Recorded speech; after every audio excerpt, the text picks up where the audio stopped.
শীতকাল মানে যে শুধু শীতই লাগবে এমন কোনো কথা নেই। শীতকাল মানে হচ্ছে পিঠার কাল। শীতকালে কম বেশি সবার ঘরে হরেক রকমের পিঠা বানানো হয়। আর আমি যখনই পিঠা বানাই বা পিঠা খাই তখনই আমার নানুর কথা মনে পড়ে যে আমি খুব ইমোশনাল হয়ে যাই। কারণ তার হাতের পিঠার স্বাদই ছিল অন্যরকম, যা আমি খুব মিস করি, যা এখন কোটি টাকা দিয়েও আর কিনতে পাওয়া যাবে না। আসসালামু আলাইকুম এভরিওয়ান, ইসমি জান্নাত। কেমন আছেন আপনারা? আলহামদুলিল্লাহ আমি অনেক ভালো আছি।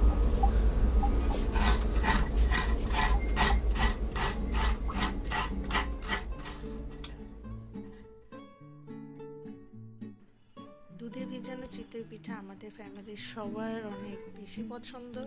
আমার হাজব্যান্ড বলেন, বাবু বলেন, সবারই অনেক পছন্দ। তো শর্টকাটের ভিতরে এটা করার চেষ্টা করতেছি যাতে আমাদের সবার খাওয়ার ইচ্ছাটা পূরণ হয়। তেমন বেশি কোনো ইনগ্রিডিয়েন্টস ইউজ করা লাগে না এটা। তারপরে যা যা ইউজ করবো সেগুলো আর একটু রং ঢং করে ভিডিও করে নিচ্ছি। তো এখন যাই রান্না করি। আমি আমার এই ডিপ ভয়েস কখনোই ভিডিওতে অ্যাড করি না। তো অনেক ভিউয়ার্স আর আমার অনেক ফ্যামিলি মেম্বারই তো আমার ভিউয়ার্স, ওরাই বলে যে রিয়েল ভয়েসটাই অ্যাড করো। আমি আমার এই হার্ডলি ডিপলি ভয়েস একদমই পছন্দ করি না। আমার কাছে যেন কেমন আজব লাগে যে এত ডিপ ভয়েস একটা মেয়ে মানুষের। তো যাই হোক, সবার কথা চিন্তা করে আজকে দিলাম, দেখি কেমন লাগে। তো দেখতে থাকেন, সাথে থাকেন।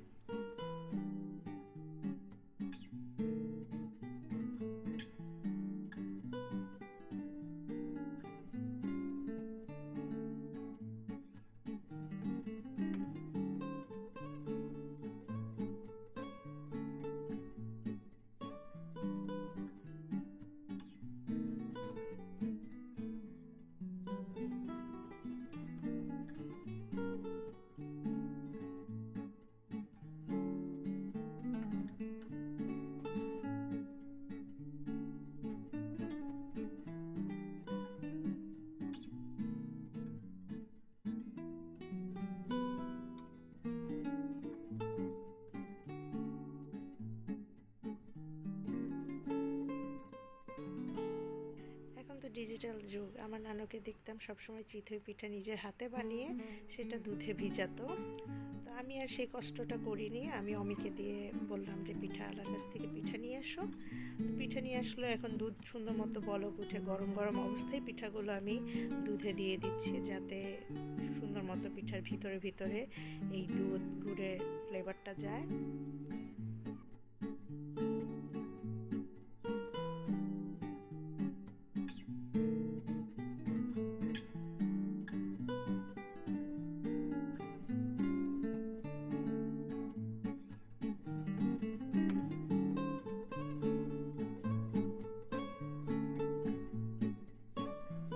আজকে আপনাদের সাথে খুব সুন্দর একটা জিনিস শেয়ার করব, সেটা হচ্ছে ভিন্টেজ প্লেট। এটা আমি বলি ভিন্টেজ প্লেট কারণ এই প্লেটটা হচ্ছে আমার শাশুড়ির, তার শাশুড়ির হাতের, মানে আমার দাদি শাশুড়ি। তো এটা অনেক দিন পুরানো, মেবি 50 বছর তো হবে, কারণ আমার শাশুড়ি বিয়ে করে এসেছে, ওনার শাশুড়ি ইউজ করতো, তারপর উনি পেয়েছে, আলহামদুলিল্লাহ এখন এই প্লেট আমি ইউজ করতেছি।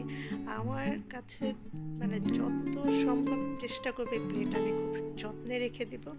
শুধু ভিডিওর খাতিরে আমি প্লেট দুইটা বের করলাম, না হলে কখনোই এই প্লেট আমি ইউজ করতাম না। আমি সুন্দরভাবে রেখে দিয়েছি। তো যাই হোক, আমরা এতটা ভদ্র মানুষ না যে পিঠা সারা রাত ভিজিয়ে তারপরে খাবো। আমাদের কারোরই তর্স হচ্ছে না। আমরা সবাই কিন্তু ডাইনিং টেবিলে বসে গিয়েছি। তো রায়ানকে দিয়েই আমরা টেস্ট করাচ্ছি, আর ওর মুখ থেকেই শুনবো রিভিউ কেমন হয়েছে।